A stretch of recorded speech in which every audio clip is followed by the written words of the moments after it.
Hey guys, welcome to my Buildcraft Pipe tutorial. I've made this one for people starting out in FTB and Tekkit, and to generally give an example of how these pipes are used and how they're used with other machines and how they interact with one another. The first one you've got is wooden pipes. And they're generally used for drawing items out of inventories, and they won't connect with other wooden pipes, but they will connect with various other pipes. Sandstone pipes are transportation pipes. They're good for joining two different kinds of pipes that don't want to join together with one another. So it's sort of like a bridge between the two. But the other feature they also have is that they will not connect with other infantry, so they won't connect with chests or machines, which is helpful if you don't want items onto those machines. Next is the cobblestone pipe, which is just generally used for transportation, and it won't join up with stone pipes. Stone pipes, same thing, except they won't join up with cobblestone pipes. The next one is the iron pipes. They're like cobblestone and stone pipes, except they've got one unique feature. They can be used to change the flow or the direction of flow of items. And I'll show that in another example down the track.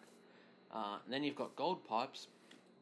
They're transportation pipes, except they speed up the items flying through them. And generally you need two in a path to get them to go to get an item to go at full speed. Next we have the diamond pipe. Diamond pipes are also known as filter pipes. Essentially what they do is they will have different colours on each side depending on where there's a pipe. Here we've got a black and white. Now if we go into this diamond pipe, we see there's a black one, grey, red, blue, green, yellow. Now if you put certain items in here, when those items eventually reach this pipe, depending on which colour you put them in there, they will go in whatever direction you wanted them to go. Next one is an obsidian pipe. Obsidian pipes won't join up with one another, they will join up with other pipes. The good thing about obsidian pipes is... Oh, is that an obsidian pipe or is it a void pipe? That's an obsidian one. Yes, it's an obsidian one. What they do is they suck up items. This one is an emerald pipe. They're like the wooden pipes, except in the case of item transportations, they will only pull certain items out. They have a filter built inside. The next one is an apricot pipe. Much like the diamond pipe, except it's more suited for moving bees around. Next one is our... next lot is our conductive set of pipes. Here we've got a stone one, but there are gold ones, and there are also wooden ones. Here we've got a waterproof pipe. Generally there's a waterproof pipe of all these other pipes here. And the next one is a void pipe. Anything that gets thrown into a void pipe disappears. Okay, now on to our first example, the wooden pipe. These wooden pipes suck items out of chests. However, they do need to be powered with at least a redstone engine. Usually put redstone engines down because they're cheap to make. They pull items out. And they'll pull an item out every single cycle of the engine. As you can see, they go down to this cobblestone pipe. Now here, we've got a wooden pipe and two chests. Now, we've got this thick end here. That shows you where it's pulling items out. But what happens if we wanted to go from the opposite direction? All you need to do is get yourself a wrench, and then right click to change its flow of direction. Now over here we've got wooden pipe, cobblestone pipe, plenty of stuff. Now, like I said before, these need some kind of engine or energy to pump through. Now I've got myself a redstone energy cell here with quite a lot of power into it. Now if I just place it on top of it, you'll see that instead of sucking out one item at a time, it sucks out a lot. In fact, that redstone pipe is able to suck out pretty much everything. And there we go. Okay, here we go. It's demonstration how wooden pipes won't connect with other wooden pipes, or they won't connect with emerald pipes. Oh, I should show you how to make these wooden pipes first. Here we go. It's just two planks and a glass in the middle. Okay, our next one is cobblestone pipe. Just like the wooden ones, 2 cobblestone and a glass in the middle. This is just an easy example of how they work.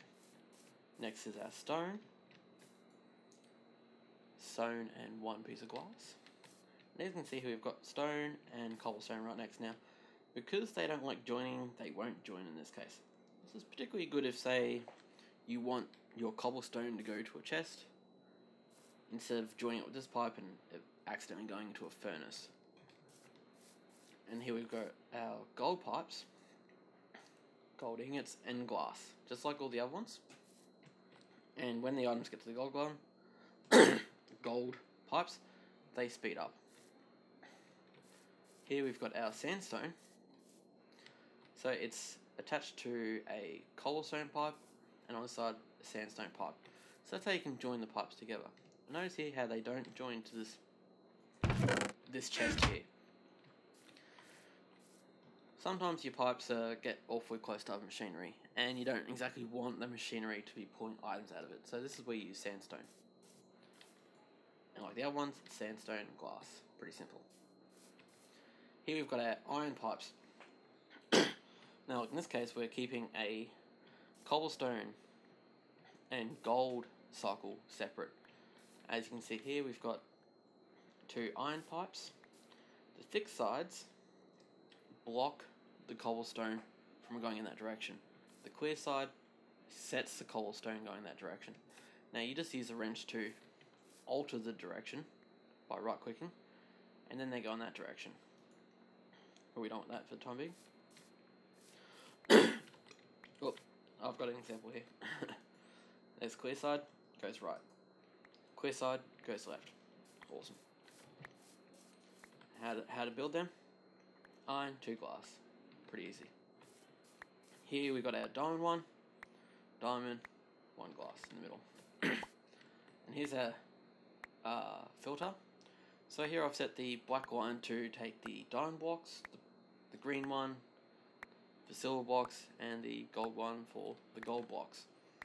So if I just flick the switch, just wait for it to pump the engine out, and we've got sandstone so it doesn't touch the infantry.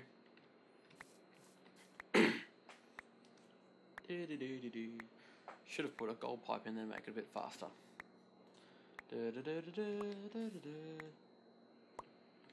One thing to note about these pipes and sucking out items, they will suck out 1 item at a time, and they'll do one set of items at a time. As you can see, the diamonds go straight down the pipe. We've got a redstone a redstone cell. Let's get this thing going faster. Now if we go and add some more power to this, like this, we've got all these items being sucked out at once. If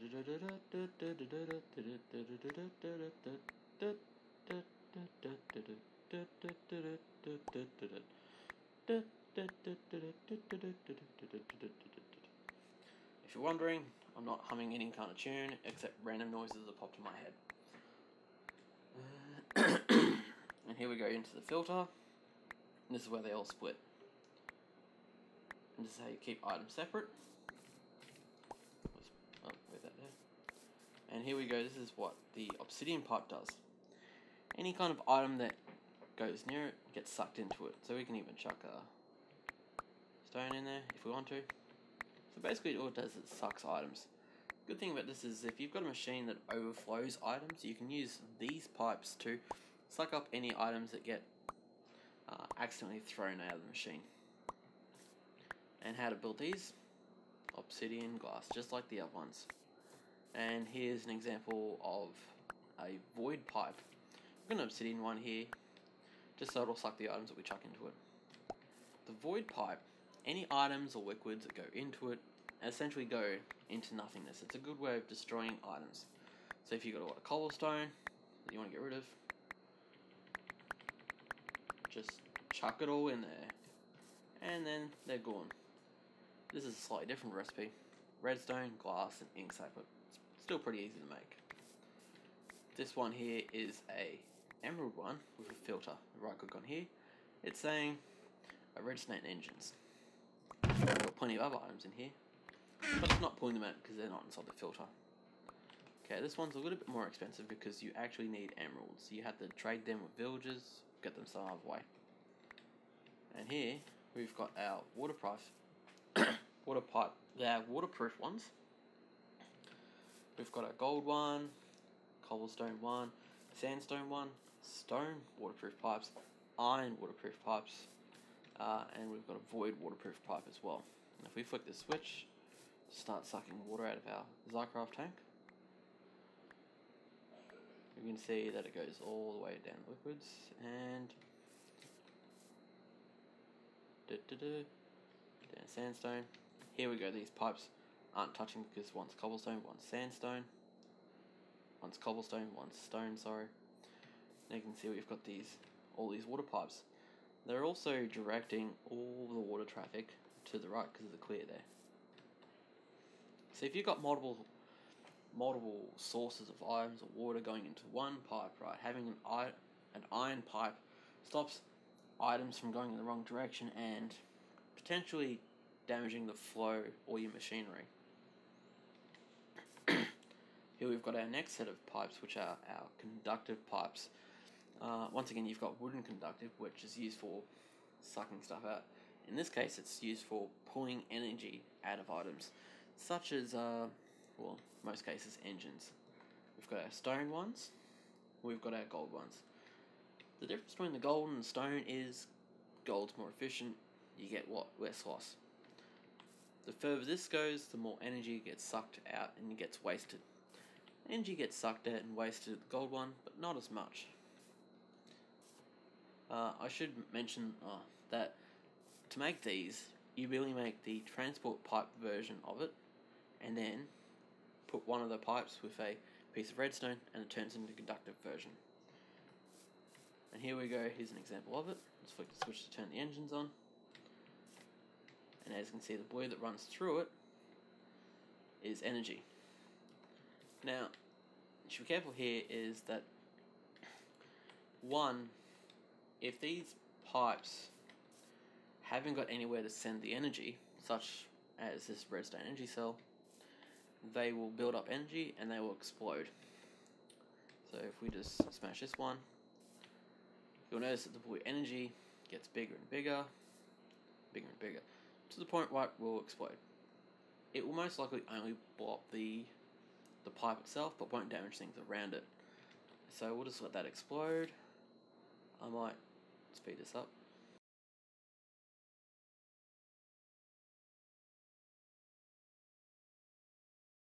Well, as you can see, they give you a fair amount of warning before they explode.